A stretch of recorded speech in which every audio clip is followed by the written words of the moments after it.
Buenas tardes. ¿Se oye al fondo? No, ¿verdad? Vamos a subir un poquito, es que la masa roba volumen. Estamos estrenando, en cierto modo, espacio, como veis, luces, altavoces, micro. Estamos estrenando todo. Solo tenemos que estrenar ahora todo nuestro movimiento interior. Bueno, quería nada más que saludaros, daros la bienvenida a este nuevo curso, desearos que hayáis pasado un buen verano y que estéis ahora con ánimo y con gozo para reemprender otra vez este curso nuevo en septiembre. Querría también saludar, ahí sabéis que gracias a Josu y a Javier graban estos encuentros y luego los subimos a un canal de YouTube y hay mucha gente que los escucha de aquí y del otro lado también del Atlántico. Entonces también para ellos en este primer encuentro un saludo muy cordial, un abrazo en la distancia y decirles que los tengo presentes. Y como siempre vamos a empezar haciendo una práctica de meditación. Y luego ya nos centraremos en el tema del curso, que va a ser para todo el año, a lo largo de 20 encuentros, en torno al tema de cómo aprender, o quizá desaprender, a vivir sin culpa. Porque tenemos tan aprendido el vivir con culpa, que ya está tan interiorizado, que lo que tenemos que hacer, lo que se nos requiere, me parece, a la mayoría por lo menos, es un desaprendizaje. Es un desaprender aquellos malos aprendizajes para poder liberarnos de la culpa, vivir sin culpa y experimentar toda la riqueza que esa vida tiene. También aquí las gracias a Charo y compañía, igual que a Javier y a Josu, por todo su servicio, y a Dani, nada por ahí, y a Clara. Muchas gracias. Y vamos a empezar. Y cuando esta tarde me preguntaba con qué práctica empezar, me parecía que la más adecuada era esa que atiende el triple cuidado que me parece fundamental tener en cuenta. El cuidado del amor a uno mismo, el cuidado de la atención y el cuidado del silencio de la mente. Entonces, como sabéis, es una práctica al principio sobre todo guiada. Yo iré guiando los 3 momentos. Dedicaremos un momento, el primer tiempo, a dejarnos sentir el amor hacia nosotros mismos, cuidar el amor hacia uno. En un segundo tiempo, atender la respiración como modo de ir educando la atención. Y en un tercer momento o tiempo, el permanecer en un silencio mayor, donde no queremos buscar ni lograr nada, sino simplemente estar, dejarnos estar. Y ahora que veo, me han dicho que han faltado libros. Sabéis que el libro se consigue en la librería que hay en la Plaza de las Merindades, en la librería San Pablo. Ahí está seguro siempre. Y con todo, como el encuentro nuestro siguiente será dentro de una semana, el miércoles 17, trataré de traer algún ejemplar más ese día por si alguien necesita. Y vamos a empezar. Vamos a aprovechar el juego de luces que tenemos. Claro. Lo que puedes hacer es atenuar esas de la pared.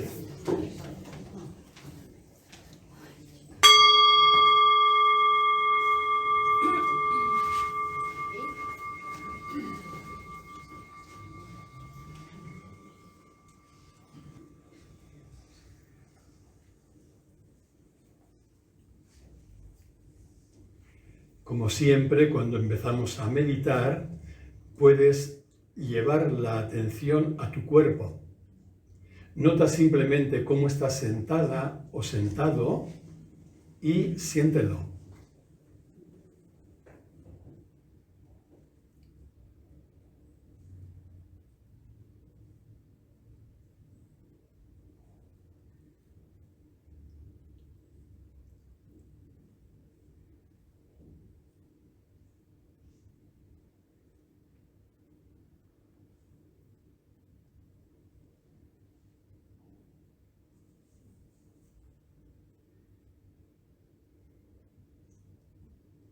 Dentro de tu cuerpo, puedes llevar la atención ahora a la respiración.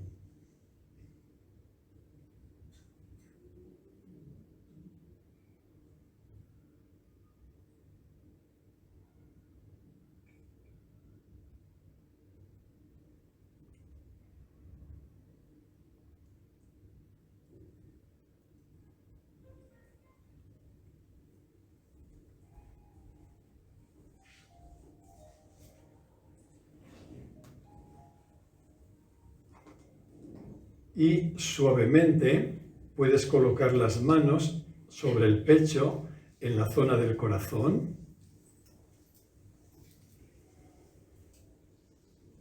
y empiezas poniendo toda la atención en la sensación de contacto. Solo contacto. El contacto de una mano con la otra, de las manos con esa zona de tu cuerpo.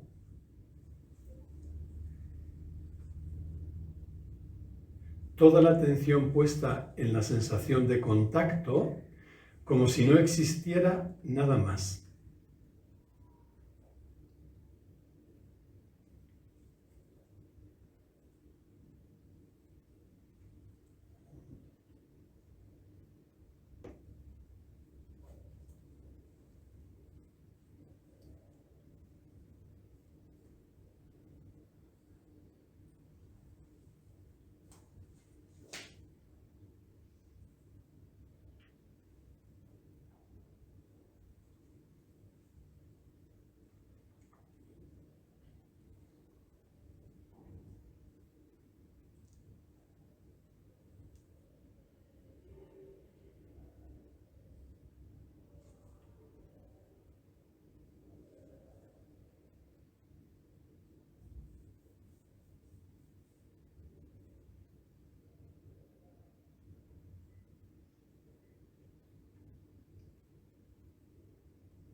A partir de la sensación física de contacto, puedes favorecer ahora un sentimiento de cercanía hacia ti.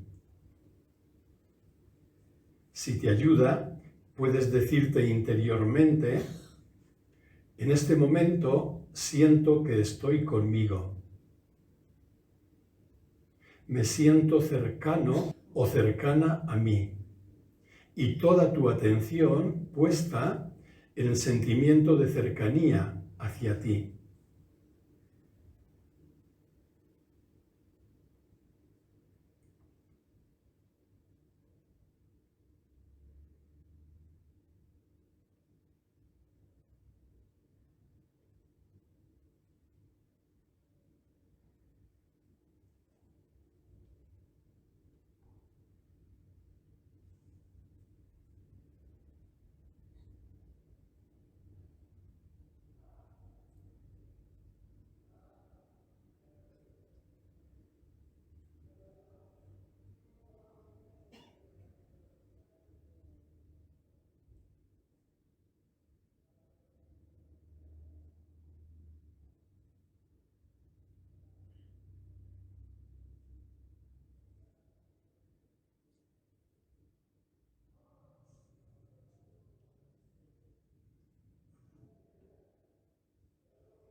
Y a partir de ese sentimiento de cercanía, puedes favorecer ahora un sentimiento de amor hacia ti. Es conectar con tu capacidad de amar, o mejor todavía, con el amor que eres, y dirigir ahora todo ese amor hacia ti. Si te ayuda, puedes hablarte, decirte interiormente: me acojo tal como estoy. Me acojo tal como estoy. Soy amable conmigo. Soy amable conmigo. Y mantienes toda la atención en el sentimiento de amor hacia ti.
Cada vez que la mente se distrae, vuelve a llevar la atención al sentimiento de amor hacia ti.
Suavemente puedes deshacer la postura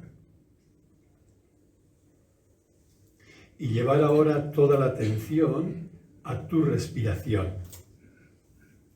Quizá puedes hacerla un poquito más profunda y pausada de lo habitual, pero sin forzar nada. Simplemente depositas la atención en el movimiento de tu respiración, en la inhalación y la exhalación. No busques nada más, solo ser atención de la respiración.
Poco a poco puedes dejar que la respiración siga su propio ritmo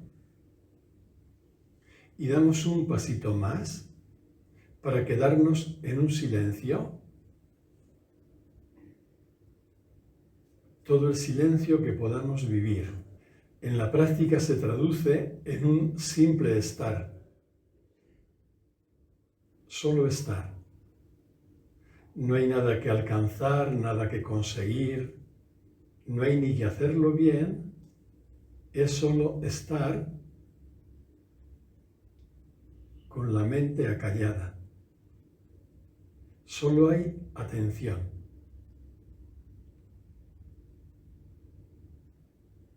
Cada vez que notes que tu mente se distrae, vuelve sencillamente a solo estar. Solo estar.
Es normal, cuando no se tiene práctica de meditar, que pueda costar todo lo que tiene que ver con el silencio, ¿no?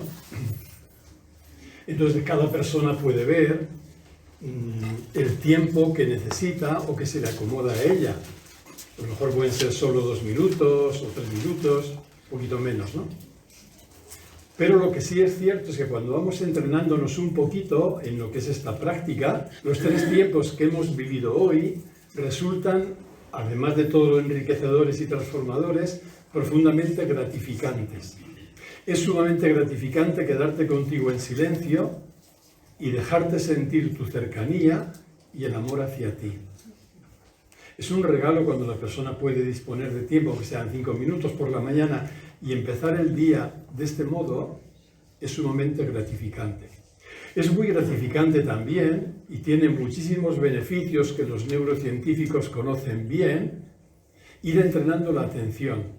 Es decir, voy a dedicar unos minutos solo a escuchar el movimiento de mi respiración. Yo cuando lo hago, que lo hago todos los días, dedico un tiempo por la mañana, es atender los 4 momentos del proceso respiratorio, ¿no? Es la inhalación, el segundo, ver cuando tu abdomen está lleno de aire porque has inhalado, te quedas un ratito, la exhalación, el tercero, y el cuarto, ver cuando tu abdomen ha quedado vacío porque has sacado el aire fuera. Y cuando te vas habituando a vivir estos 4 tiempos, a mí me parece que favorece, facilita mucho. Inhalo, siento el aire dentro de mí, exhalo y siento el vacío del aire dentro de mí. Y finalmente, cuando vamos ya teniendo un poquito de práctica, el poder descansar en el silencio, aunque sea un tiempo breve, en el silencio de la mente, que como decía es un solo estar, luego ya cada persona encontrará el modo, la técnica que más le ayude para favorecer ese silencio de la mente. Hay muchísimos caminos, ¿no? Pero el ir entrenándonos en que nuestra mente esté en silencio y descansar en ese silencio es un enorme regalo, aparte de transformador.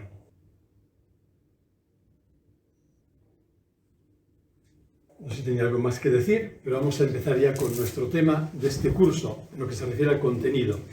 Es vivir sin culpa, reconocer la inocencia, descansar en la confianza.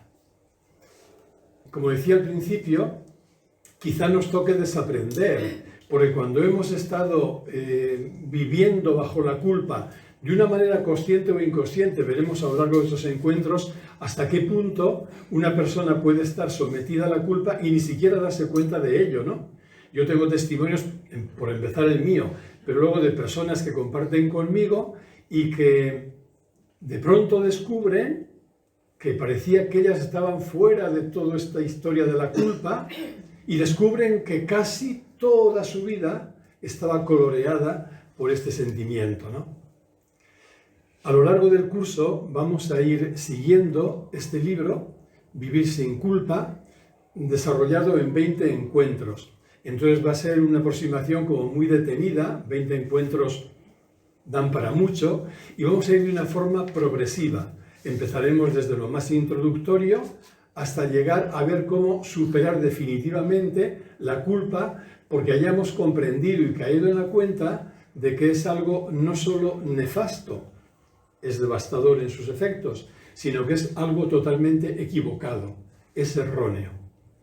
Por tanto, ahí nos vamos a centrar y ahí vamos a continuar.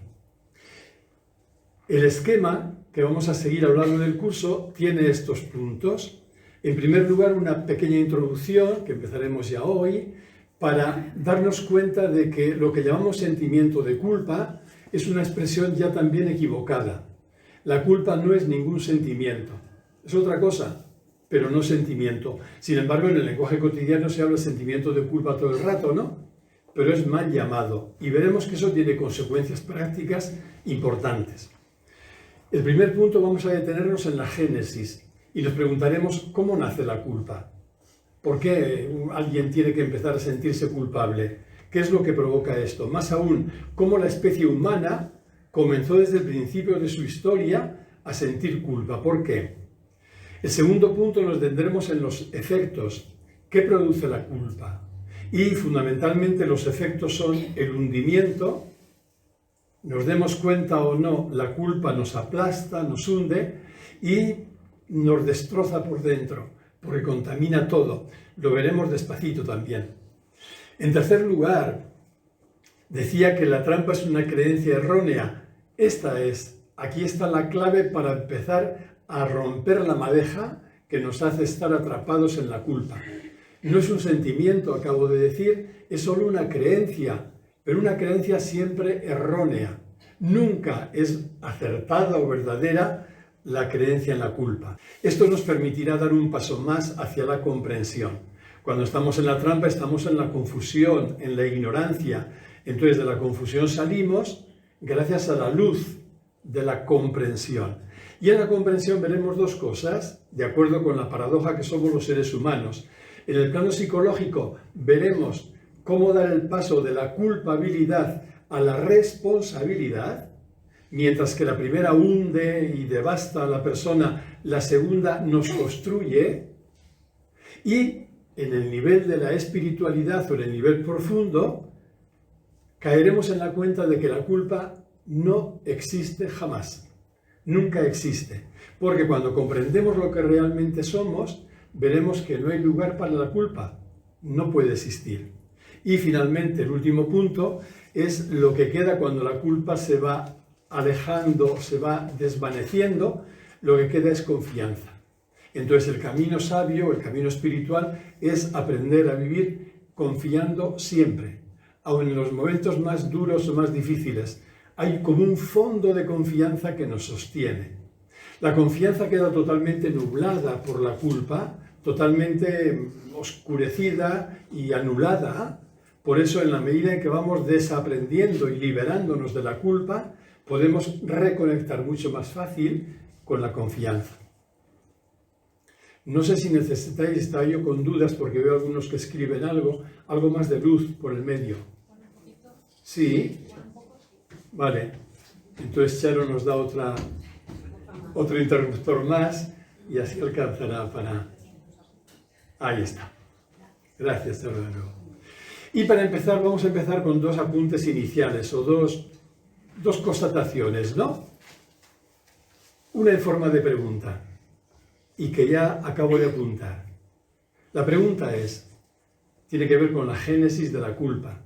¿Qué ha sucedido para que un niño o una niña que ha venido completamente abierto, sin juicios, que es pura vida, energía y espontaneidad, qué ha ocurrido para que al cabo de unos años se avergüence de sí mismo, se juzgue y se rechace, se oculte detrás de unas máscaras y pretenda ser algo que no es? Todo eso produce la culpa, eso que está en el segundo bloque, ¿no?, que tenéis delante de la imagen. Esos son efectos inmediatos de la culpa. ¿Pero qué ha ocurrido para que se dé semejante salto? Ningún niño nace avergonzado de sí mismo. Ningún niño nace sintiéndose feo ni malo.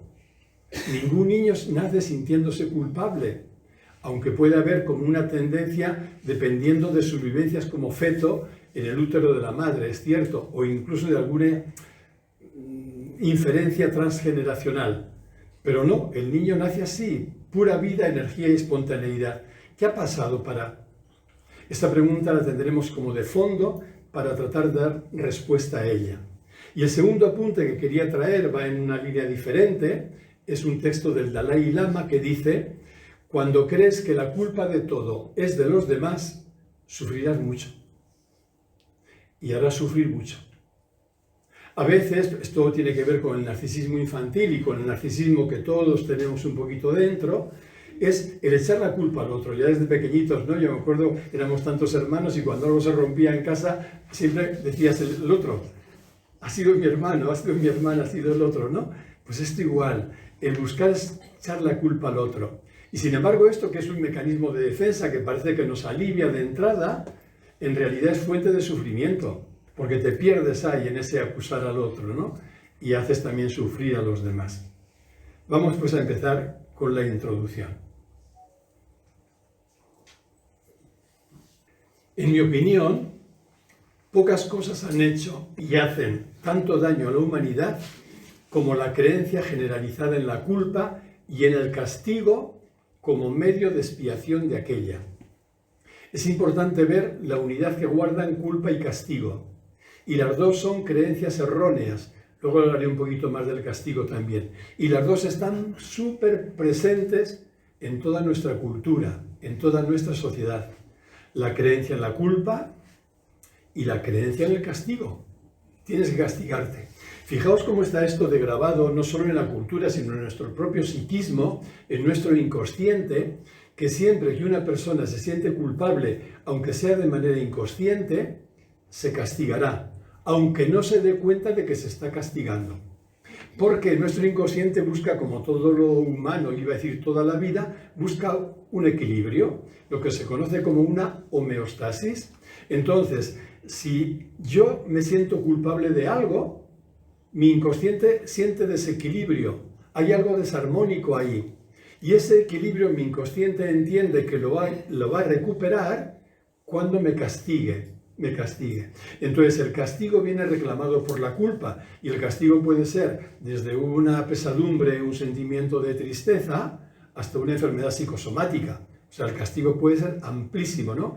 Ya se encarga nuestro inconsciente de encontrar un castigo que él entiende que expía la culpa.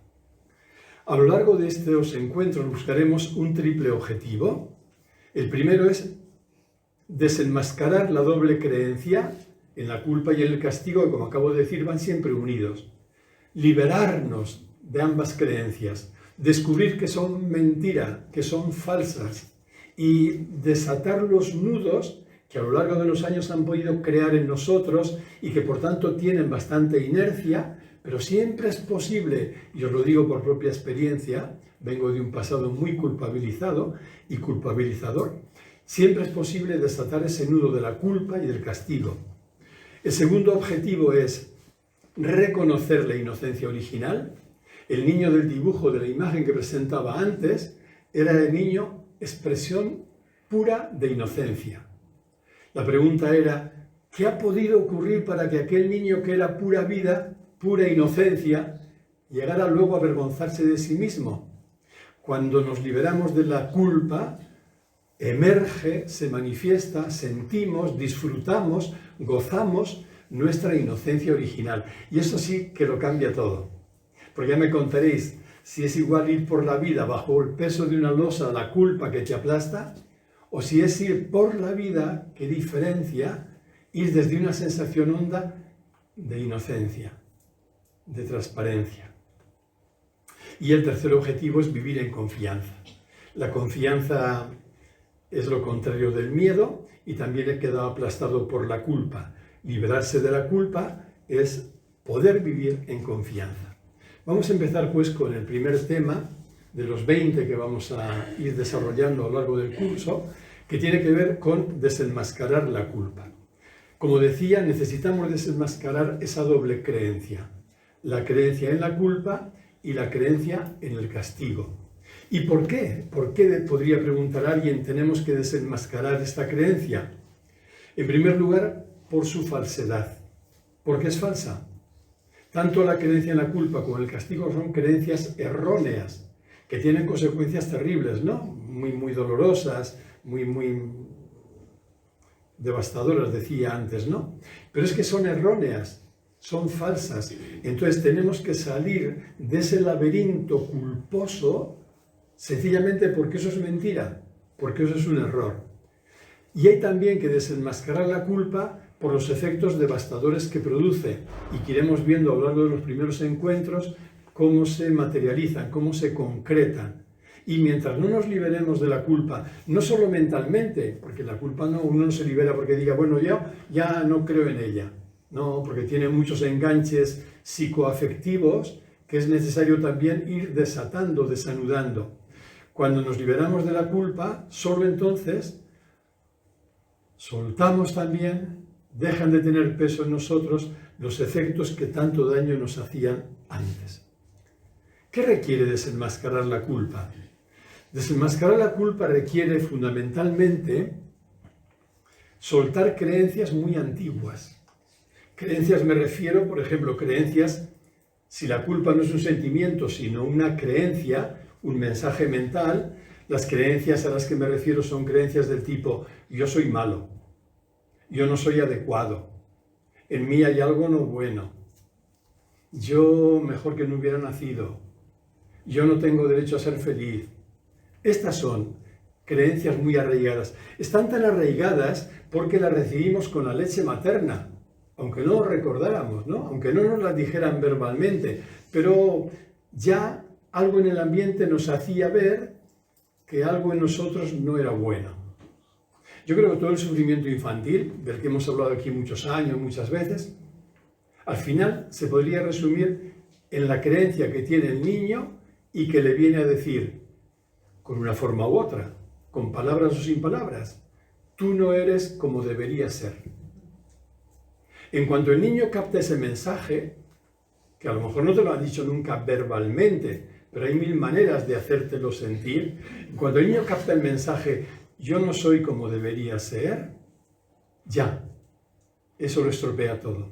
Ahí ha aparecido la culpa, porque me siento culpable nada menos que de no ser como supuestamente debería ser. No eres como debería ser. Y esto, fijaos, vale para todos los campos, para todos, para todos. Vale para el campo de la inteligencia. Tú no eres todo lo inteligente que deberías ser. Vale para el ejemplo de la hermosura. Tú no eres todo lo bello, bella que deberías ser. Para el tipo, tú no eres todo lo flaca que deberías ser. Y vale, os cuento una anécdota divertida, aunque me da cierta vergüenza. Es que la culpa y la vergüenza son hermanas, ¿sabéis, no? Los psicólogos suelen llamar a la vergüenza la culpa visual, porque nos entra por los ojos. Pero donde hay vergüenza hay culpa y donde hay culpa hay vergüenza. Pues tú no eres como debería ser, yo estoy yendo ahora al gimnasio. Y no se me nota porque estoy muy escuchimizado, pero la farmacéutica vecina me dice una palabra peor que no voy a decir. Pero voy. Y claro, estamos ahí en el vestuario de los hombres, entonces tienes que cambiarte ahí, te quedas desnudo, te vistes. Y yo desde joven tenía la creencia, no sé si errónea o no, porque tampoco nunca lo medí con nadie, de que tenía el pene pequeñito, ¿no? Entonces ahora, esta mañana me sorprendía ahí en el gimnasio, yo quitándome el calzoncillo y todo para vestirme, digo, ¿a que tengo el pene pequeño y estos se cachondean de mí? ¿Cuál era el mensaje detrás que yo no me decía, pero que estaba inoculado? Tú no tienes el pene que deberías tener. ¿Os dais cuenta hasta dónde se inocula la culpa? ¿Con qué facilidad? Tú no eres como deberías ser. Y cuando tú crees ese mensaje y lo aplicas a todos los campos de tu existencia, pues eso es un sinvivir todo el rato, todo el rato. Bueno, esto del pene es broma, no creáis que es en serio. ¿No? Esto último es chiste, lo anterior no. Estas creencias, tú no eres como deberías ser, que se maman con la leche materna, se consolidan en todo el proceso de socialización y en el ámbito educativo. Es muy raro que un niño en la escuela no reciba un mensaje que le diga, no eres como deberías ser, aplicado como fuera. Esta misma creencia está sancionada duramente por la religión. La religión ha sido una fuente de culpabilidades. ¿Os acordáis todavía aquello? No sé si todas o todos, pero por mi culpa, por mi culpa, por mi grandísima culpa. Y lo decíamos tan contentos y golpeándonos el pecho y convencidos de que esa era la verdad. ¡Qué aberración! ¿Qué imagen del ser humano, qué antropología hay detrás de esto? Estos días he visto una serie documental, estoy hablando mucho y esto es grabado, pero bueno, en Netflix, que se titula El Minuto Heroico. No, en Netflix no, perdón, vamos a ser honestos con la plataforma, en HBO. El Minuto Heroico es un documental que narra las vivencias o experiencias de un montón de mujeres de diferentes países que han salido del Opus, ¿no? Dejaron el Opus en un momento determinado. Y entonces cuentan, comparten cómo fue su vida como auxiliares fundamentalmente, ellas la mayoría, aunque hay alguna agregada, cómo fue su vida dentro del Opus. Uf, Yo a veces me enardecía viendo ese documental, sufriendo por lo que habían sufrido estas mujeres, pero sobre todo me apenaba enormemente la visión del ser humano que esa formación tiene, la antropología que hay detrás, ¿no? Y ahí aparece el castigo, la culpa, la mortificación gratuita, etcétera, etcétera. Entonces la religión aquí ha tenido mucho que ver. También han sido estas creencias asumidas por la cultura, están en el ambiente, ¿no? Y están, por eso, por todos esos motivos, fuertemente arraigadas en el imaginario colectivo. ¿Os dais cuenta, si somos honestos, con qué facilidad culpamos al vecino? De cualquier cosa que sea, lo culpamos, y no solo lo culpamos, sino que lo castigamos. No mucho para que no se note que somos malos, pero una mala mirada, un mal gesto, un mal pensamiento, un mal deseo, con qué facilidad castigamos, ¿no? En definitiva, hemos convertido estas creencias de la culpabilidad en convenciones sociales y ya lo damos por hecho, damos que las cosas tienen que ser así, porque bueno, esto es lo que venimos viviendo. La creencia en el castigo tiene un añadido todavía más cruel. Es la idea de que yo podré mejorar al otro haciéndole daño. Esto es terrible.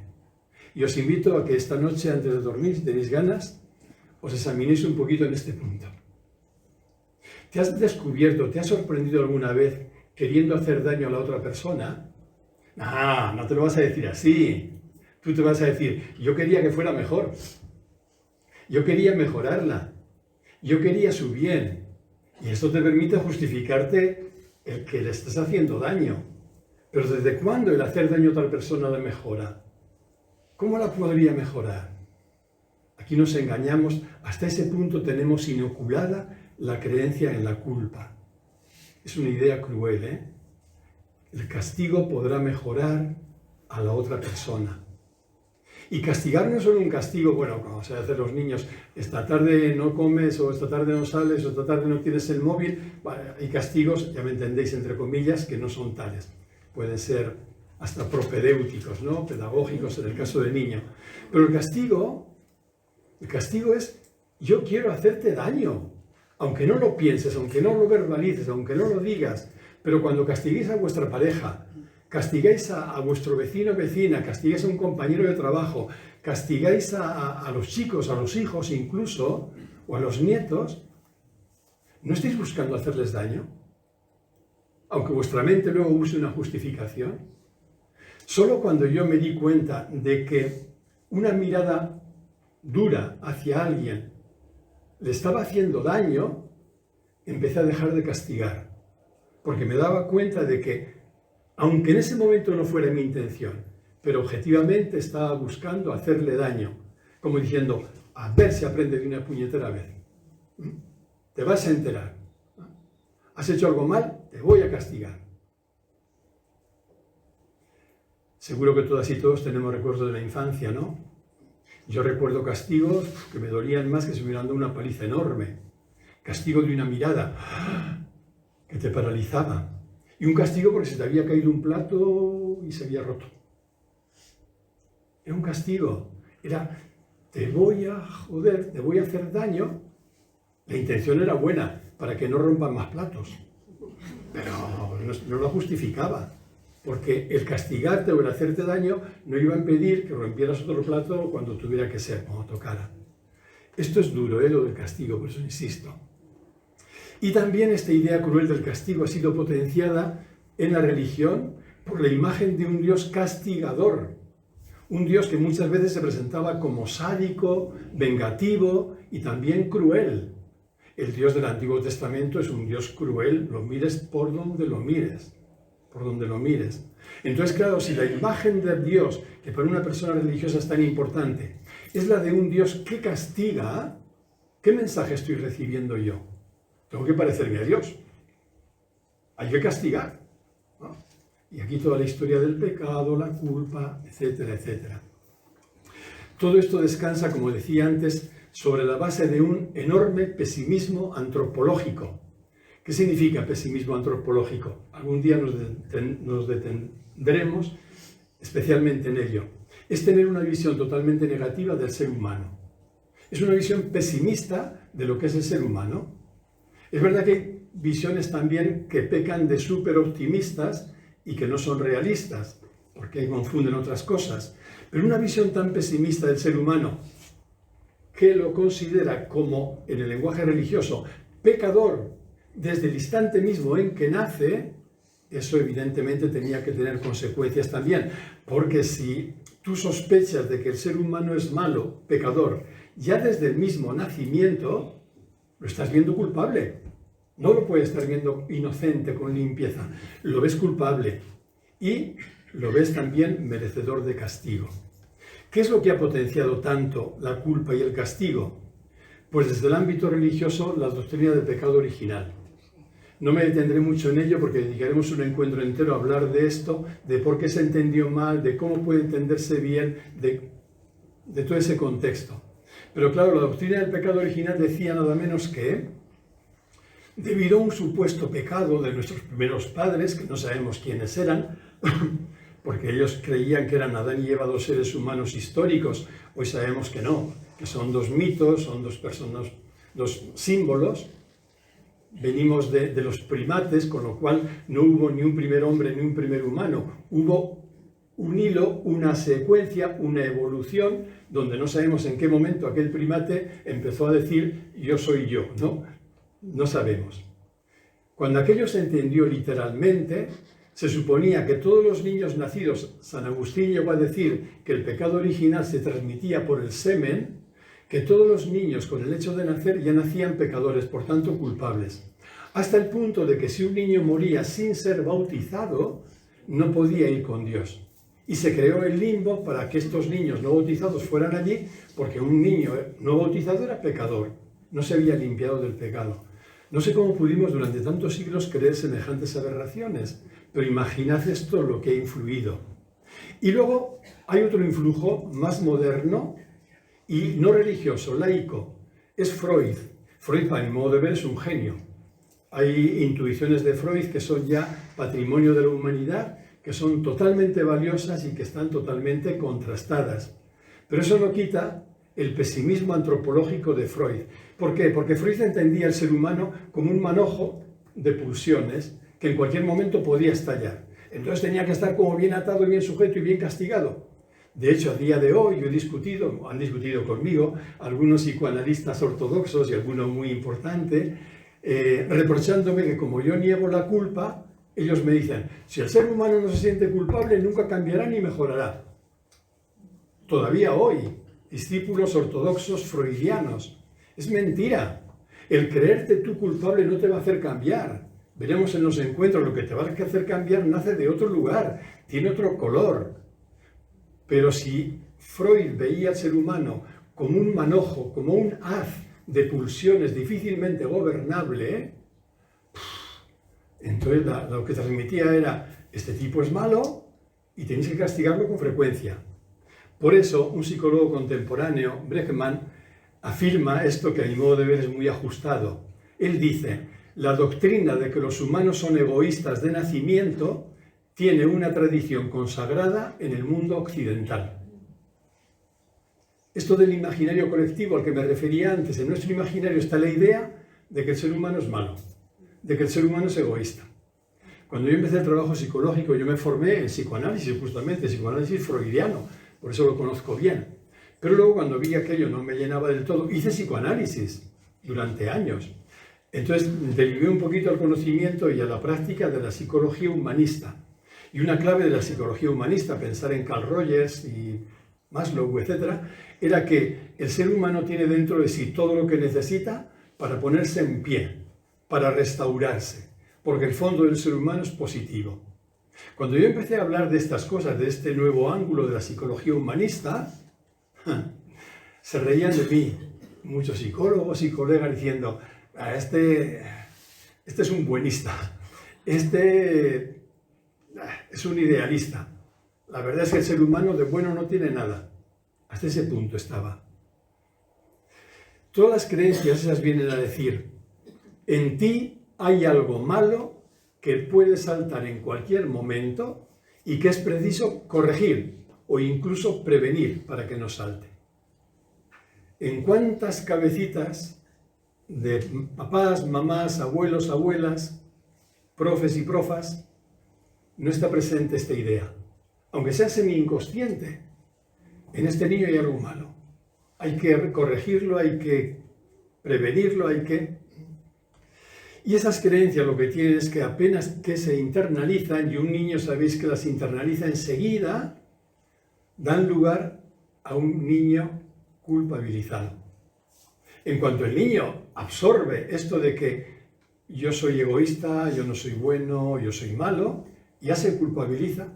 Esto no significa, entendedme bien, esto es que nos detendremos más adelante y el primer día no se puede decir todo, si no hoy terminaríamos ya el curso. Pero esto no significa decirle al niño, tú eres genial, tú eres la leche, eres la bomba, tú eres súper bueno siempre, tú no haces nada mal. No, no es eso. Entre un extremo y otro veremos que hay un camino adecuado. Pero este niño culpabilizado se cree enseguida indigno, no adecuado, ni merecedor de ser feliz. Y todo esto, aunque no lo explicite, aunque ni siquiera se lo haya dicho a sí mismo nunca, incluso permitidme, aunque nunca lo haya oído con esas palabras, pero si el mensaje ha calado en él, se ha inoculado en él, lo cual es sumamente fácil, no hay nada más fácil que hacer que un niño se sienta culpable o avergonzado. Otros años decíamos, ¿no? Basta que no lo toques, basta que no lo mires, basta que no le hables, basta, solo eso. No le has hecho nada malo, solo hay cosas que no has hecho con él, ¿no? Pero basta que no hagas eso para que el niño diga, en mí hay algo malo, yo no soy como debería ser, yo no tengo derecho a ser feliz. Tampoco se lo dice, pero luego descubrirá que no puede serlo. Luego, al terminar ya este encuentro, diré una palabrita sobre eso. De ese modo, lo que se consigue es que una parte de nosotros, ese niño pequeño, ese niño herido, quede como exiliado, es decir, negado, reprimido, ocultado. Hemos hecho la guerra con él, hemos quitado de nosotros, hemos querido expatriar, exiliar a ese niño porque creíamos que era malo. Y esto crea en nosotros una fractura grave, nos sentimos rotos por dentro entre la persona que queremos vivir, que queremos, la imagen que queremos dar, y aquel otro niño herido que no queremos ni ver, ¿no? Esto nos rompe por dentro. Y entonces con el sufrimiento de ese niño herido aparecerán siempre los mecanismos de defensa. Son un montón. Siempre que hay dolor en un ser vivo, no solo humano, hay mecanismos de defensa, que fuere en los seres humanos también. Y aparecerán un montón de mecanismos de defensa que nos complicarán la existencia y que nos deformarán por completo, ¿no? Estaremos, como decía en aquel primer dibujo, ¿qué pasó para que aquel niño que era pura inocencia termine avergonzándose de sí mismo, termine usando máscaras y queriendo y pretendiendo ser lo que no es? Ese pretender lo que no es fruto de los mecanismos de defensa. No solo eso, el niño culpabilizado se hará adicto al sufrimiento y, esto es grave, no podrá permitirse sentirse bien de un modo continuado. Claro que tendrá momentos, faltaría más que se sienta bien, pero no sé si os ha pasado alguna vez, a mí sí, con mucha frecuencia me pasaba, que cuando llevaba un tiempo de buena racha decía, se ha jodido. Esto mucho no va a durar, porque tenía experiencia de que mi psiquismo no aguantaba un bienestar continuado. Ahora sí, ahora afortunadamente hay olas, hay momentos duros, hay dolor, hay lo que hay, pero lo que no desaparece nunca es un fondo de quietud y de serena alegría, en definitiva de inocencia, siempre disponible. Con lo cual no se prolonga el malestar tampoco. Pero hasta que eso se va viviendo, lo que ocurre es que la persona que se siente culpable se hace tan adicta al sufrimiento que no puede estar mucho tiempo seguido sintiéndose bien.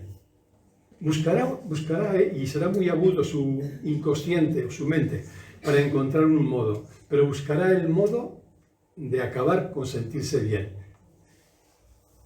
Esto, aunque suene duro, funciona igual que las adicciones. El cerebro, igual que puede reclamar el vino para un adicto al alcohol o la coca para un adicto a la cocaína, reclamará sufrimiento para una persona culpabilizada.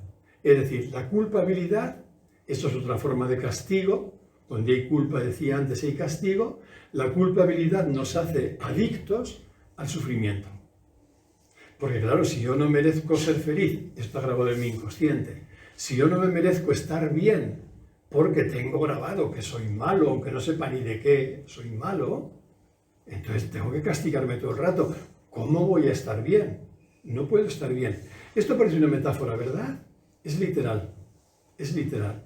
Cuando hay una adicción al sufrimiento, el cerebro funciona de esa manera, y esto los neurocientíficos, si no preguntadle a Nazaret Castellanos, entre otros, lo conocen muy bien. El cerebro funciona de esa manera y te reclama tu dosis de sufrimiento cuando hace mucho rato que no has sufrido. Fijaos todo lo que se juega, nos jugamos en el tema de la culpa.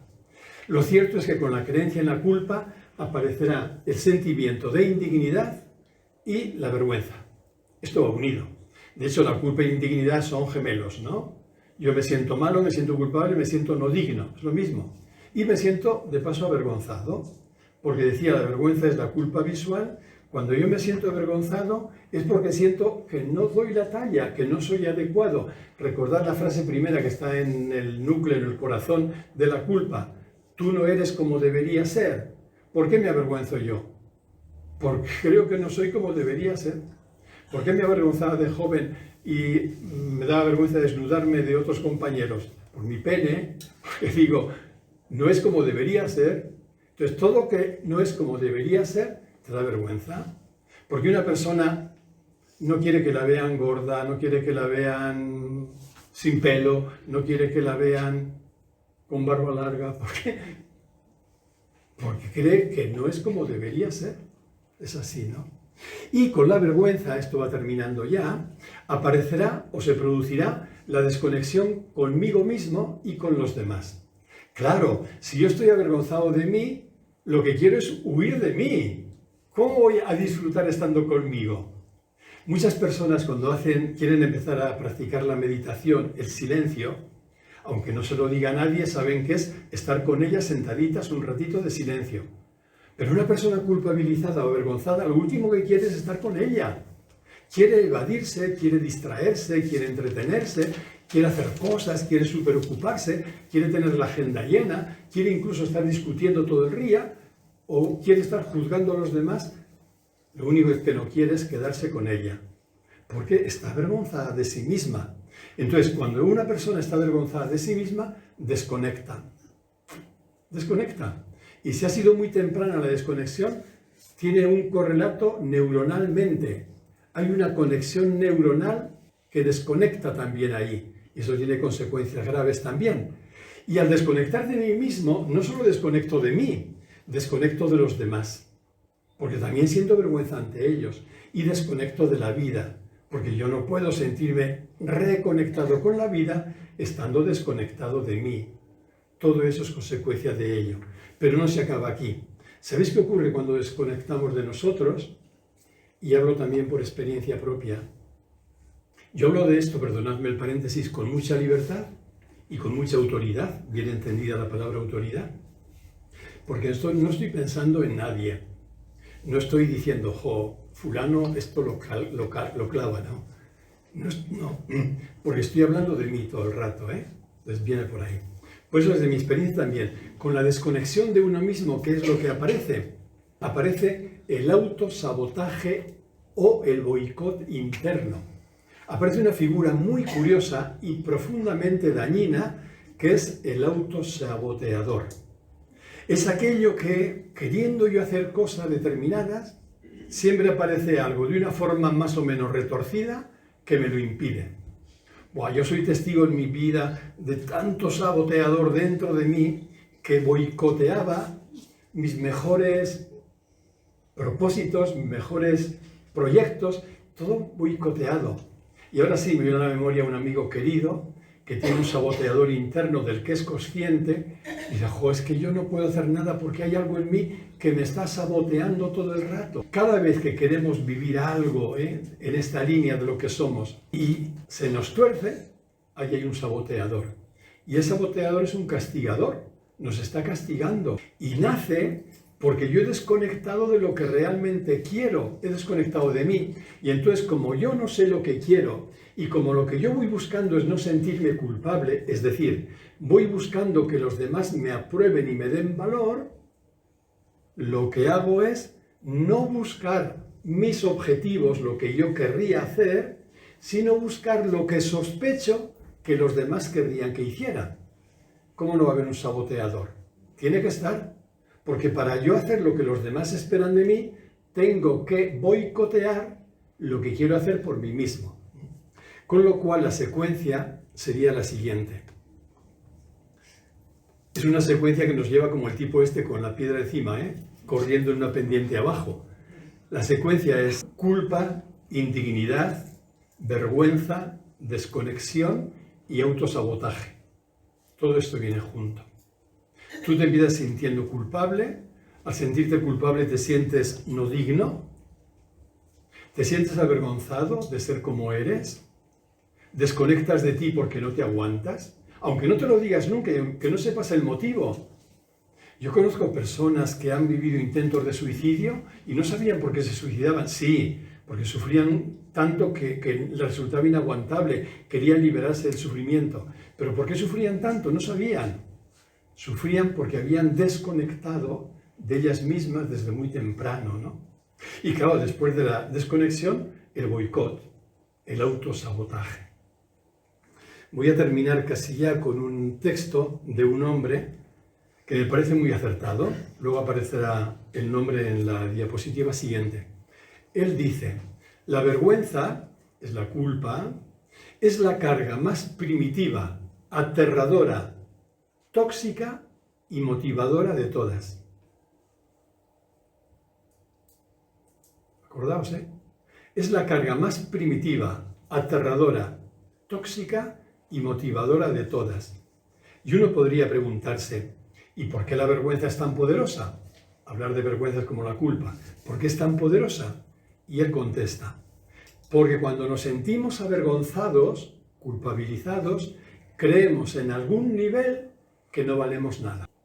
El autor es un psicólogo, Robert Schwartz, es el fundador de un modelo psicológico, psicopedagógico que se llama Sistemas de Familia Interna, IFS, que es lo que trabajaremos aquí los sábados de este curso, en esos 5 sábados que tenemos. Pero fijaos, cuando nos sentimos avergonzados, creemos en algún nivel que no valemos nada. Cuando una persona ha vivido avergonzada, por tanto desconectada de ella misma, no es extraño que vea un camino de salida en el suicidio, porque una persona puede vivir todo el rato con esta sensación, creencia tan grabada de que yo no valgo nada. Si yo no valgo nada, ¿qué pinto en este mundo, no? Hoy mismo leí un testimonio y traía, creo que era El País, 3 testimonios o 4 de 3 personas que habían intentado suicidarse, afortunadamente no lo consiguieron y ahora ya han superado eso, ¿no? De diferentes edades. Y una venía a decir, no recuerdo las palabras con precisión, pero era en esta misma línea. Yo no podía soportar no valer nada. Entonces, ¿qué camino me quedaba? Por tanto, el mal llamado sentimiento de culpa, recordad, no es sentimiento, sea reconocido o no, supone un peso que fácilmente lastra, aplasta toda la existencia y la colorea de tonos grises o incluso tenebrosos.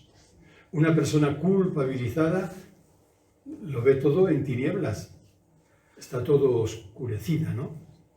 La tristeza, el abatimiento, el autocastigo, cualquiera que sea la forma que adopten, muestran hasta dónde llega su poder destructor.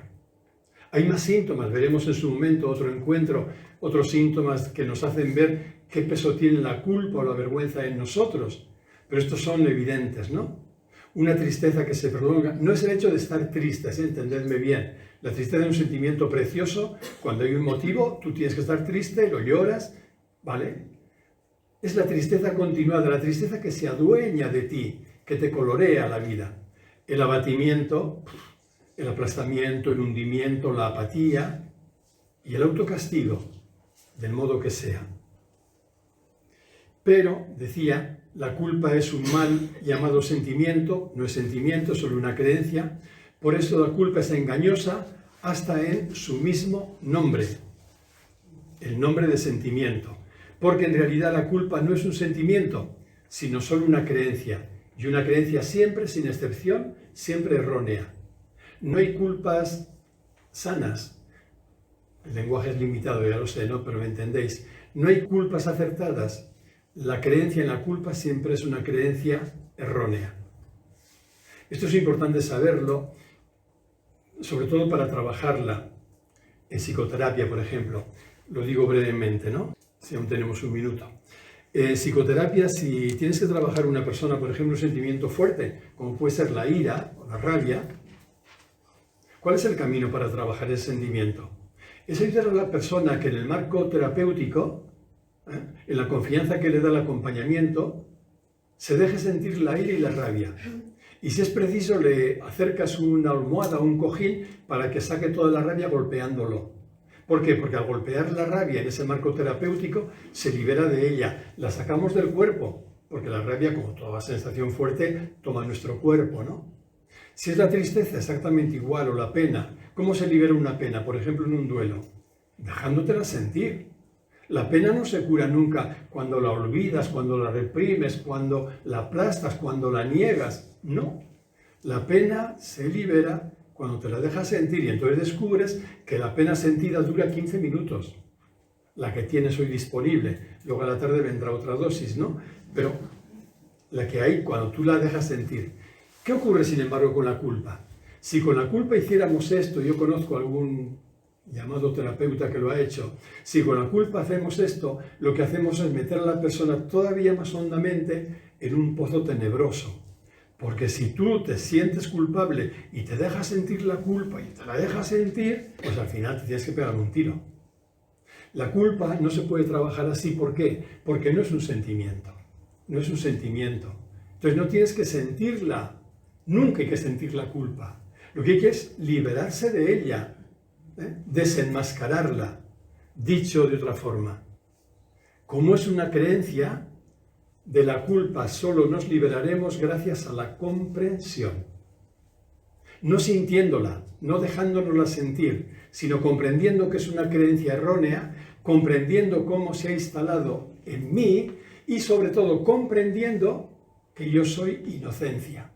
Que puedo funcionar muy mal, que he podido hacer mucho daño, que puedo seguir haciéndolo, que me haga daño a mí, pero que en el fondo nada de eso niega que soy inocencia. Por tanto, la culpa no tiene lugar. Tendrá lugar, veremos en un momento, la responsabilidad, pero la culpa en absoluto, en absoluto. Estos 20 encuentros, los 19 que quedan, los dedicaremos a poner luz en la comprensión, a poder comprender todo lo que se halla en juego para poder liberarnos de la culpa. Y ahora un par de recordatorios que me ha dicho el conserje. Tenemos un conserje nuevo, se llama Carlos y es mexicano. Y afortunadamente no hay ningún Trump en nosotros que quiera echar a los mexicanos fuera. Hay un Abascal que esperemos que no le den lugar para tanto. Los avisos de Carlos, primero es que el aparcamiento es pequeñito, entonces que es normal que se llene pronto y que eso no tiene solución. Es preferible, si se puede, venir en autobús, pero solo me ha dicho que lo recordara. Y el segundo aviso es este. Este salón, los miércoles que venimos nosotros, estará abierto a las 6:30. Es decir, pagamos de alquiler 2 horas y media, de 6:30 a 9. Entonces, no vengáis antes de las 6:30 porque no nos corresponde. Bueno, 5 o 10 minutos antes no pasaría nada. Pero así, la hora oficial para encontrarnos es las 6:30. Y sé que os invito, aunque no sea tan temprano, pero venir por lo menos 5 minutos antes para que podamos empezar juntos el tiempo de meditación. Y recordaros también que el próximo encuentro será el miércoles próximo, el día 17, porque yo tenía un problema de agenda. La semana siguiente se casa mi sobrino, uno de mis sobrinos en Teruel, y no puedo faltar a su boda. Así que será el motivo de que sea el 17 de septiembre. y muchas gracias por vuestra atención. Como siempre hay un micro aquí delante y tenemos un tiempo ahora para el diálogo, o mejor dicho, para preguntas, no el diálogo con los vecinos. ¿Viene Rebeca? Hombre, Rebeca, un gusto verte. Pues Rebeca está deseando entregaros el micro a cualquiera de vosotras o vosotros. Hola, a ver, soy Mila y tengo una pregunta muy corta. A ver si te escuchan todos. Sí, a ver, mi pregunta es, a veces cuando hemos hecho algo mal, o yo cuando he hecho algo mal, tengo ese sentimiento de que no he estado bien y quiero reparar. Y yo eso no lo veo malo. Entonces me gustaría saber qué nombre darle que no sea sentimiento de culpa, porque no es el adecuado. Eso quiero saber. ¿Tu nombre era? Mila. Mila.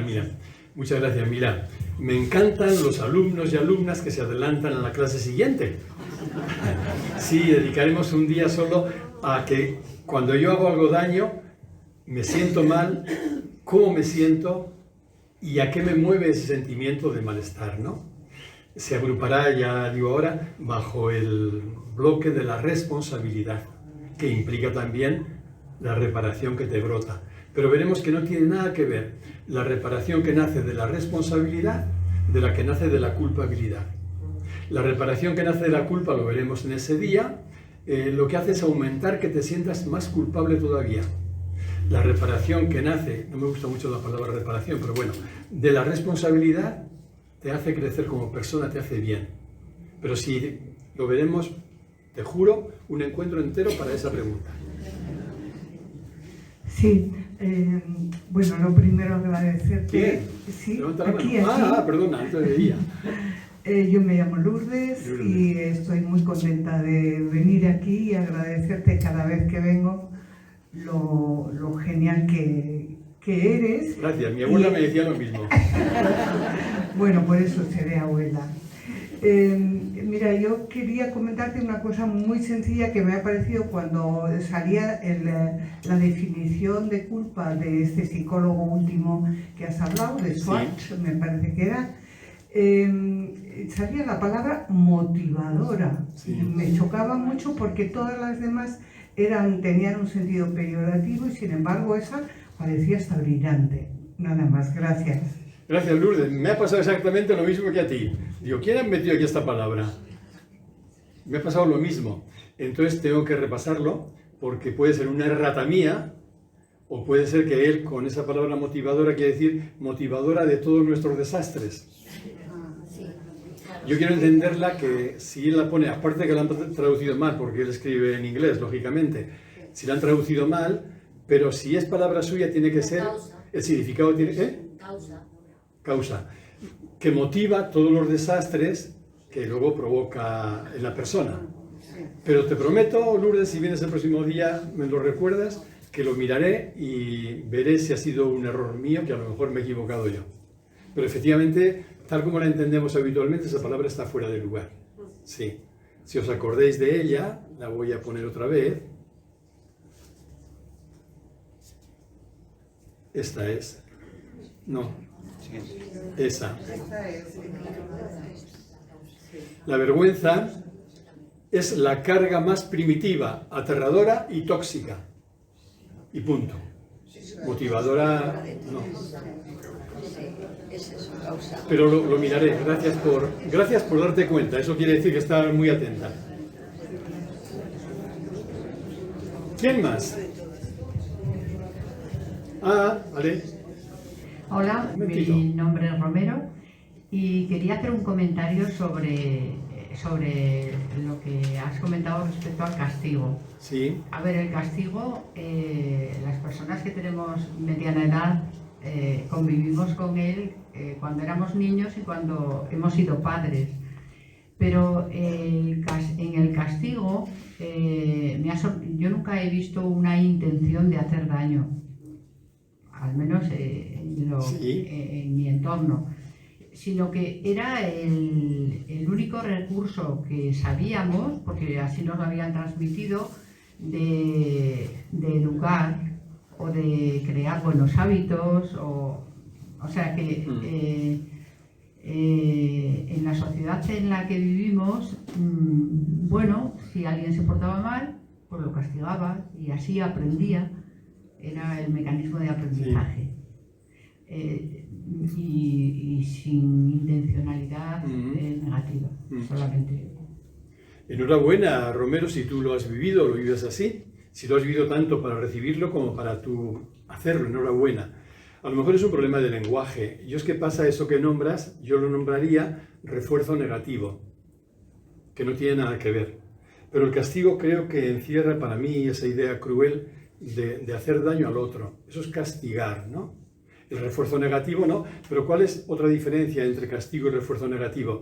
Que el refuerzo negativo tú lo conversas con la persona y fundamentalmente estamos hablando de chicos o chicas en proceso educativo, no de personas adultas, ¿no? En estos chicos tú dices, vamos a hablar lo que has hecho después de que ha pasado el volcán, vamos a hablar lo que has hecho, ¿qué te parece? Y esto, o incluso presentar de alguna forma ese refuerzo negativo como una forma de ayudarle a él, verbalizándoselo, de que caiga en la cuenta de que hay algo que corregir ahí. Estoy totalmente de acuerdo de que a los chicos hay que ayudarles y enseñarles a que vean que hay cosas y comportamientos que es necesario corregir, modificar, reajustar. Eso forma parte del proceso educativo, ¿no? Yo me refería más bien al castigo duro, ese castigo que atribuye al castigo la fuerza de la recuperación de la persona. Y es que no lo veo. Incluso el sistema penitenciario está basado en el castigo. Este ha cometido un delito, que lo pague. Pues así nos va. Creo que es un error del sistema penitenciario, ¿no? Pero hablaremos sobre esto, sí. Gracias. Más manos. Aquí delante veo una. Para Blanca. Un pequeño detalle. Yo últimamente me estoy dando cuenta... Un poquito más... Sí, más cerca. Me estoy dando cuenta... No más cerca, no, más enfrente de... Así, enfrente, no muy cerca, eso es. Vale. Pues me estoy dando cuenta de que a veces el refuerzo positivo es un falso refuerzo positivo.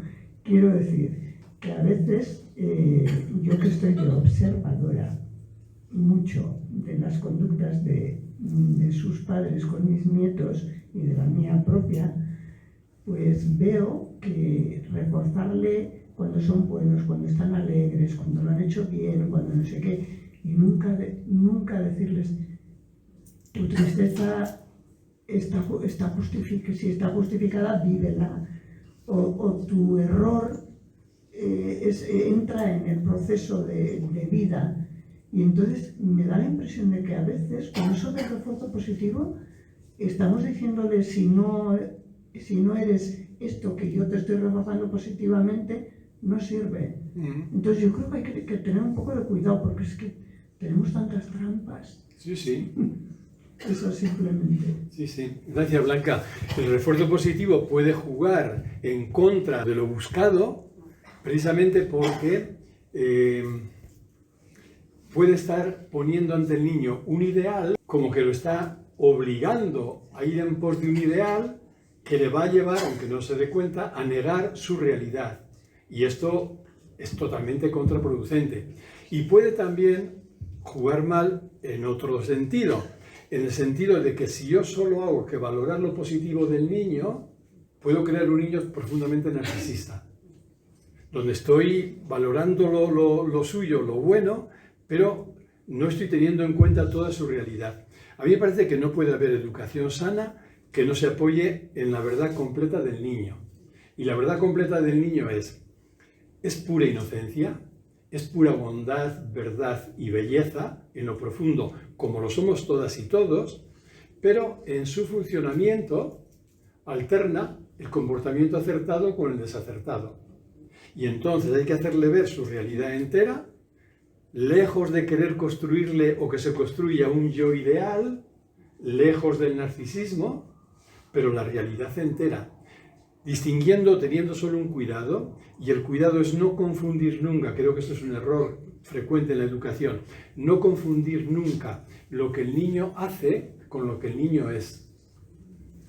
Entonces, en la práctica sería decirle al niño, mira, tú eres una persona siempre valiosa, pero lo que acabas de hacer ha sido un error tremendo, o ha hecho mucho daño, lo que fuere. Pero no confundir lo que hace con lo que es, ¿no? Y no ocultar nada de la verdad entera. Todo tiene que ser. Y no sé, pero sí. No lo tienen fácil los abuelos y abuelas, y los papás y mamás. ¿Quién más? Yo. Ah, Sí. Bueno, de cara un poquito a la coordinación, y también quiero expresar lo que vivo yo. un pelín más lejos. Ahí. Bueno, yo me siento ahora envuelta de gratitud, ¿sí? Y yo me gusta desgranar gratitud de qué y por qué, ¿no?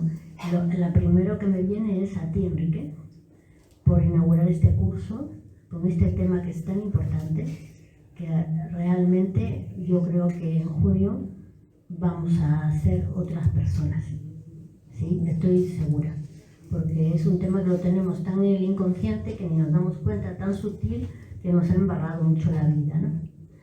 Y de cara a también, sobre todo, agradecer a cada uno de los que están aquí, ¿no? Es septiembre, todavía hay vacaciones y sin embargo hemos dejado todo por venir.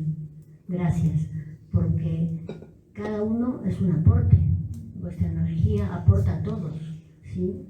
No basta Enrique, no basto yo, aunque cobre, es cada uno aquí es importante, cada uno es suficiente.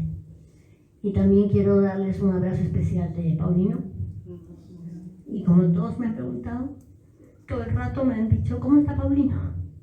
Entonces yo con mucha pena, y él también, de no poder venir, porque él está muy bien, pero tiene una insuficiencia cardíaca potente, y entonces se agota mucho.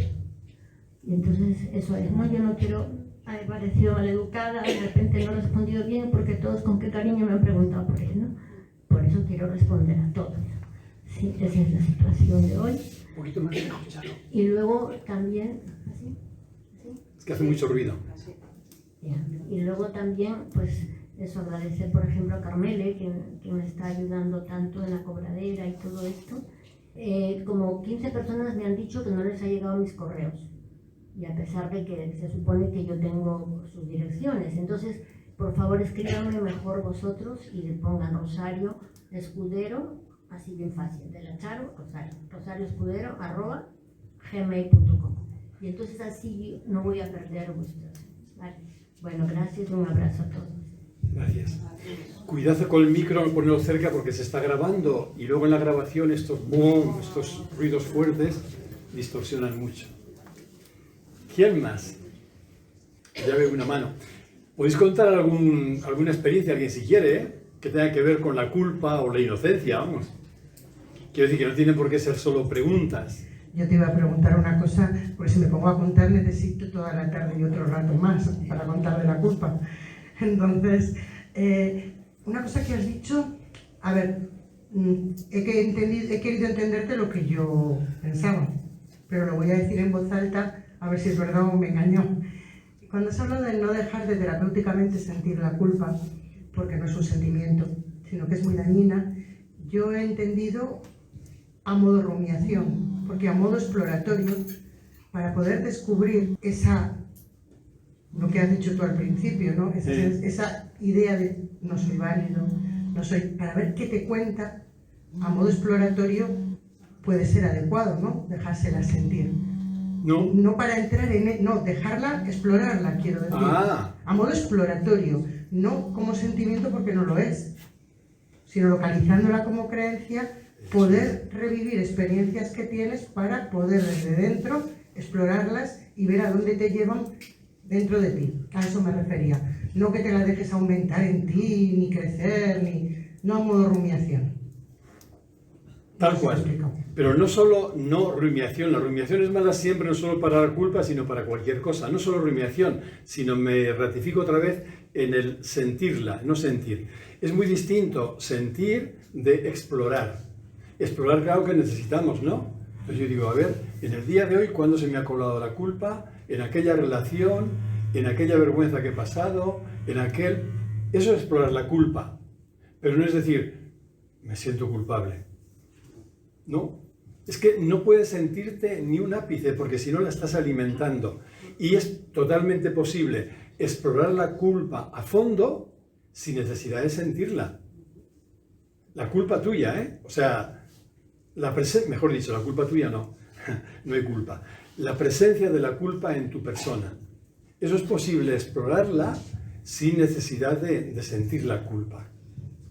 No, el sentir la culpa nunca es bueno. Hace destrozos. Sentirla, ¿eh? Si entendemos lo mismo los dos por la palabra sentir. Sentirla es sentirla. Es sentirla. ¿Eh? No. Cuando hablemos de la responsabilidad, veremos que la responsabilidad se siente, pero no tiene nada que ver con la culpa, y que sentir la responsabilidad, cuando veamos, como decía antes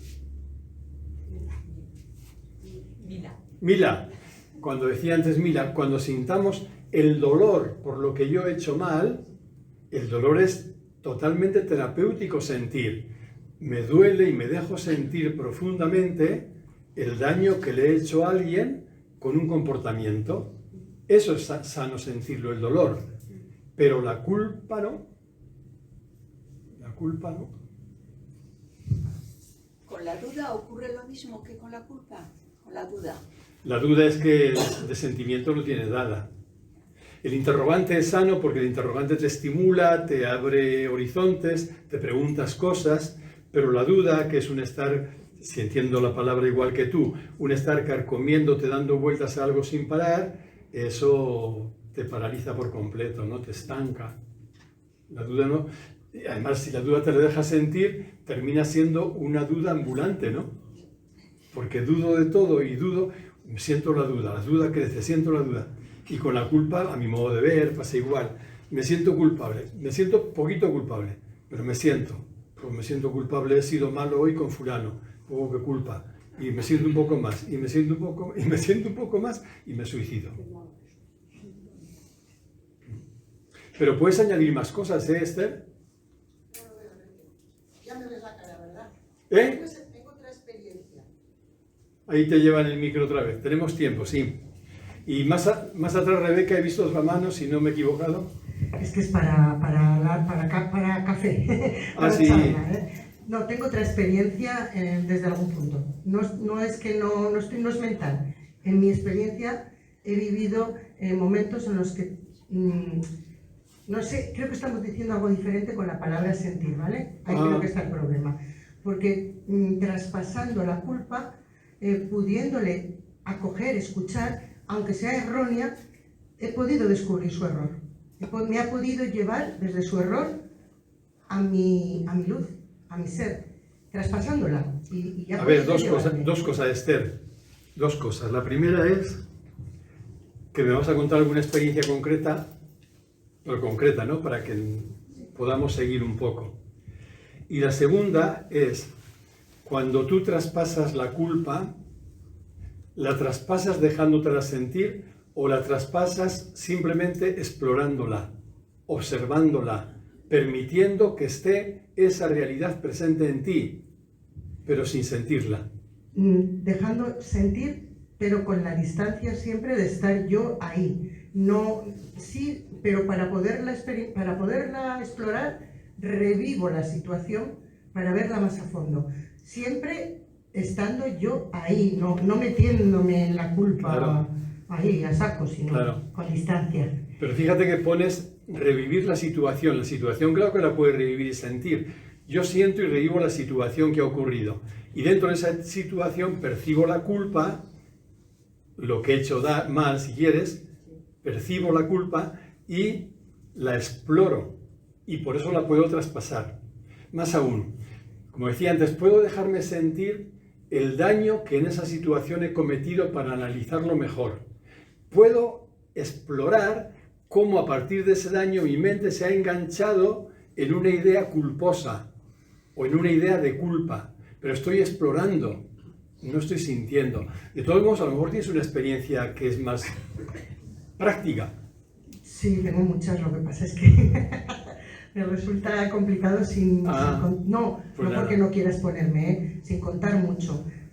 Son más complicadas de entender, pero creo que va en eso que acabamos de decir, porque tengo una de ayer, pero habría que coger contexto y imagínate, Ya. no meditamos. Pero, vale, lo que has dicho Sí. ahora... Hay Sentir la cosas situación, desde luego. Sentir la situación que he vivido, recordarla, traerla con todos los detalles. Esto es terapéutico.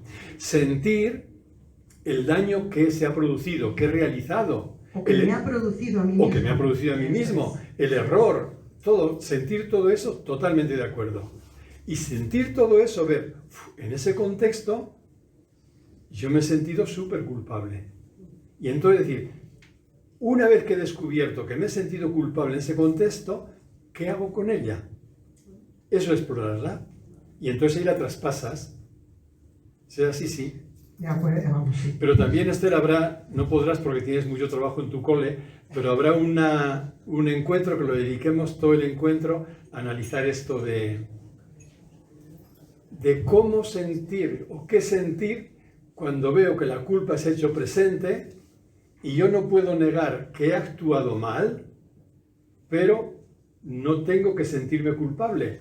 Esa sutileza la veremos despacio, sí. Gracias.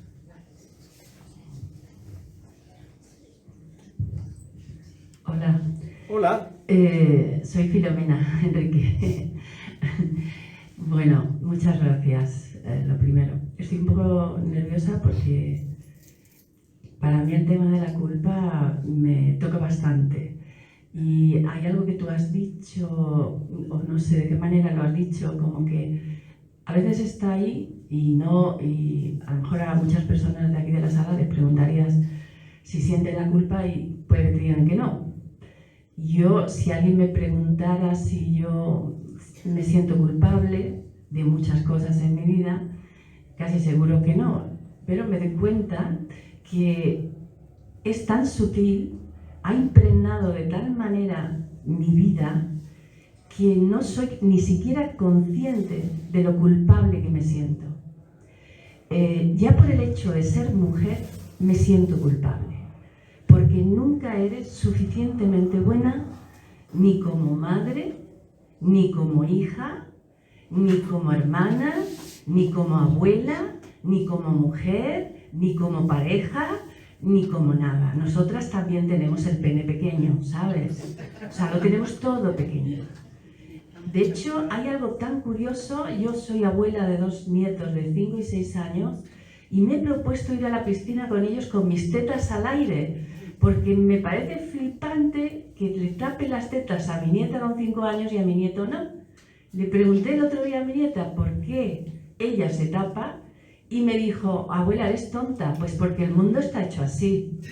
Entonces, lo que quiero decir con este ejemplo es que el mundo está hecho de tal manera que la culpabilidad impregna cada hálito del aire que respiramos.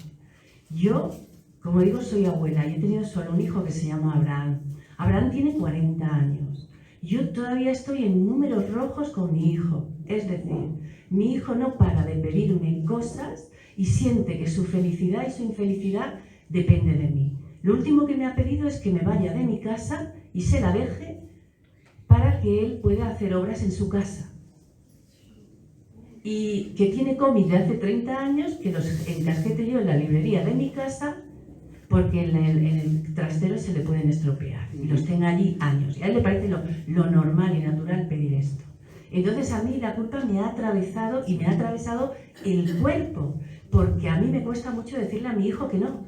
Le digo que sí, a ver si en algún momento los números rojos bajan. Pero el otro día mi hermano me dice, da igual lo que le digas, da igual lo que le des, nunca vas a estar en paz con él, porque siempre le va a parecer que no le has dado suficiente. Hasta tal punto la culpa me ha atravesado que tuve un cáncer de útero el año pasado. Y yo sé y estoy convencida que es algo que yo he generado en mi cuerpo por sentirme una mala madre, que es algo de lo que no me puedo librar. Porque sé que he tenido muchas actuaciones muy egoístas, pero ¿desde qué lugar? Cuando decimos que somos lo que somos y hacemos lo que podemos, con lo que yo sé ahora, sé que he tenido actuaciones como madre que si hubiese tenido la conciencia que tengo ahora en ese momento no las hubiese tenido. Pero en ese momento era lo que podía hacer. Seguro, seguro. Con las cartas que tenía. Seguro, Pero- Filomena, seguro. Pero no dejo de juzgarme, ¿entiendes? O sea, incluso mi cuerpo me juzga o mi Sí, inconsciente, porque genera enfermedades o situaciones a las cuales yo no me quiero ver abocada, pero me veo abocada a ellas. Bueno, Y de hecho, ojalá a lo largo del curso vayamos resolviendo o destapando todas esas culpas, sí, sí. Pero como decía al principio, está tan inoculada que ni nos damos cuenta, pero lo permea todo, sí. sí, eso es lo que quería compartir. Gracias. Vamos a continuar. Gracias a ti, Filomena. Vamos a terminar con una práctica del niño o la niña interior, porque a quien tenemos que rescatar del sentimiento de culpa no solo es al adulto o la adulta que somos hoy, sino aquel niño o niña que se sintió avergonzado, se sintió culpable. Entonces, todo lo que sea vivir el encuentro con nuestro niño o niña interior va en la línea directa y eficaz para liberarnos de la culpa, más aún. Por más que yo como adulto trabaje la culpa en terapia y en lo que sea, si yo no libero a mi niño interior que se sintió culpable, si no lo libero de su sufrimiento y por tanto de la culpa, no podré tampoco como persona adulta liberarme de ella. En este campo específico de la culpa o de la vergüenza, el trabajo con nuestro niño o niña interior es totalmente fundamental, imprescindible. Así que vamos a bajar un poquito las luces y a vivir el encuentro con nuestro niño o niña interior.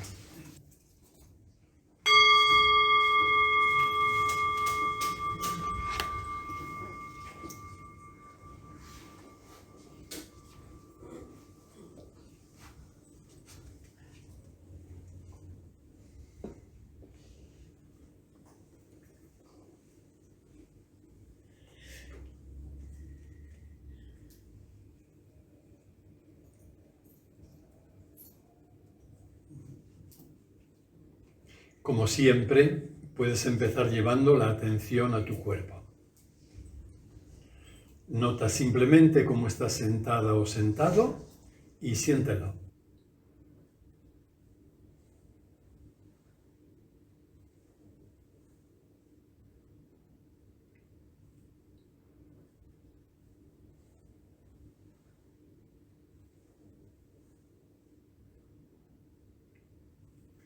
Y poco a poco, trae ante ti ahora la imagen de tu niño o niña interior, del niño o de la niña que fuiste.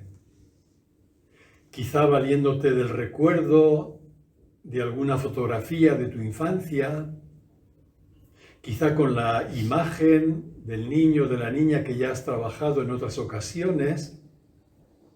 Trae ante ti la imagen de ese niño o de esa niña y pon toda tu atención en esa imagen.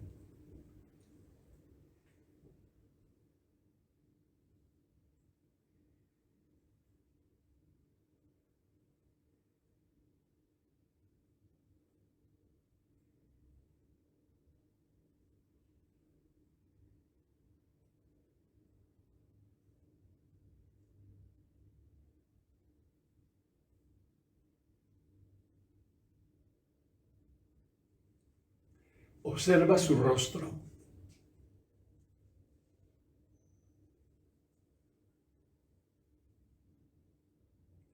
Y mirando atentamente su rostro, pregúntate, ¿qué está sintiendo ese niño o esa niña? ¿Qué está sintiendo ahí?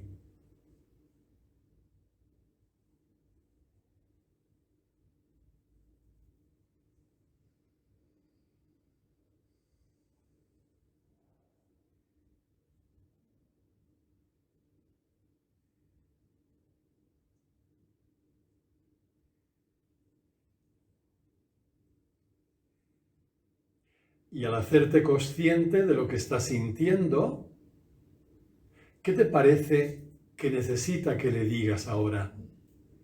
¿Qué necesita escuchar de ti? Y díselo interiormente.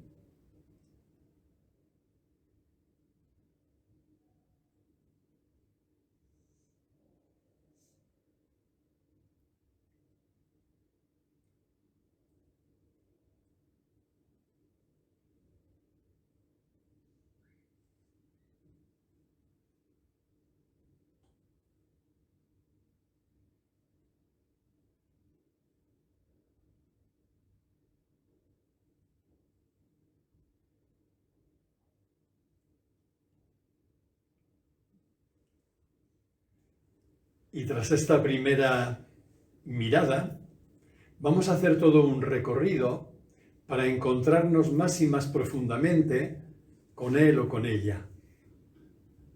Así puedes empezar llamándola por su nombre.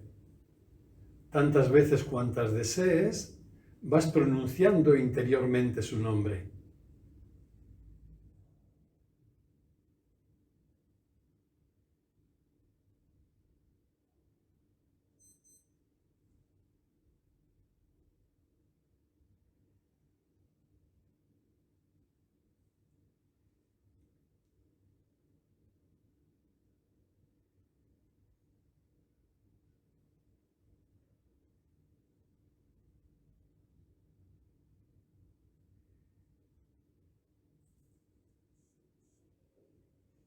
A la vez que pronuncia su nombre, favorece en ti una mirada bondadosa, serena, alegre, dirigida hacia ella o hacia él, como si quisieras envolverla con esa mirada.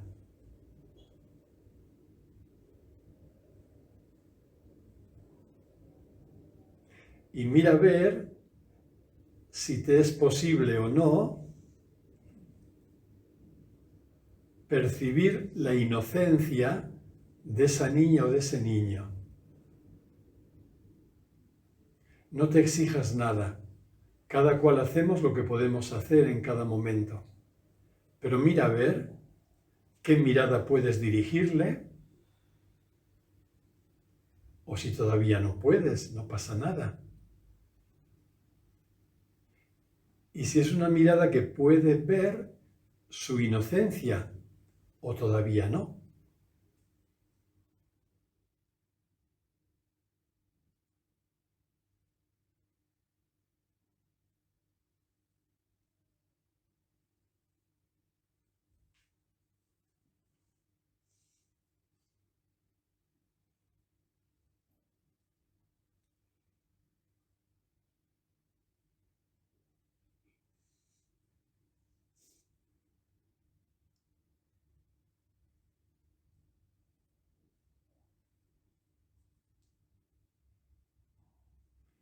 A la vez que mantienes tu mirada en ella, en él, favorece un sentimiento de amor.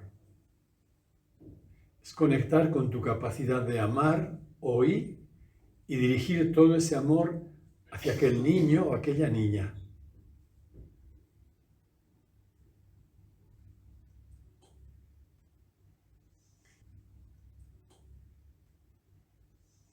Y para sostener el sentimiento de amor, puedes hablarle interiormente con toda la convicción de que hoy seas capaz. Puedes decirle, por ejemplo, eres buena, eres bueno.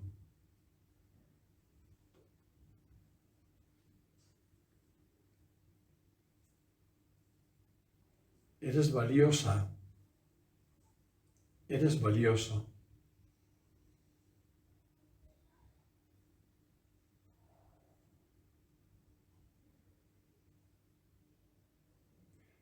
Eres completamente inocente.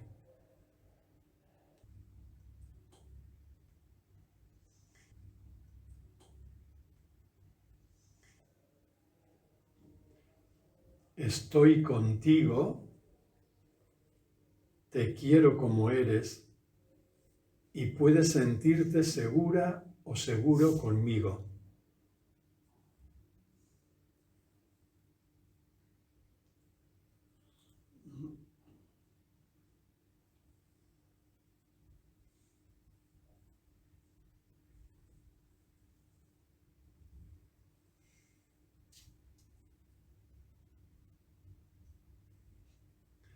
Para sostener también ese mismo sentimiento de amor hacia ella o hacia él, puedes acompañarlo de un gesto corporal, por ejemplo, una caricia, un abrazo, aquello que te surja.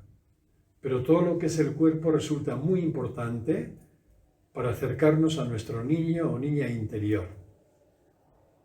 Y ahí permanecemos unos minutos, queriendo únicamente vivir el encuentro con ella o con él, a partir de la mirada, de la palabra, del amor, del contacto.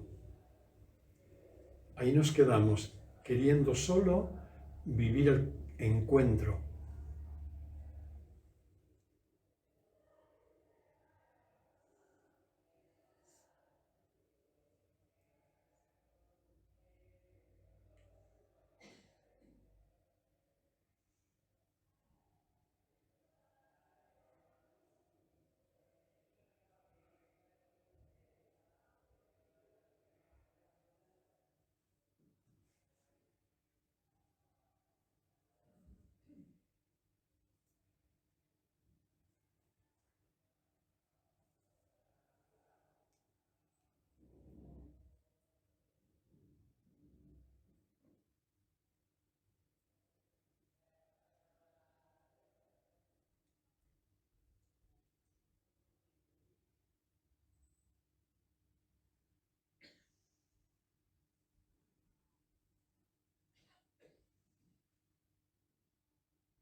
Y poco a poco nos despedimos de aquella niña o de aquel niño, asegurándole, sin embargo, que continuamos con él o con ella, que estamos con él o con ella.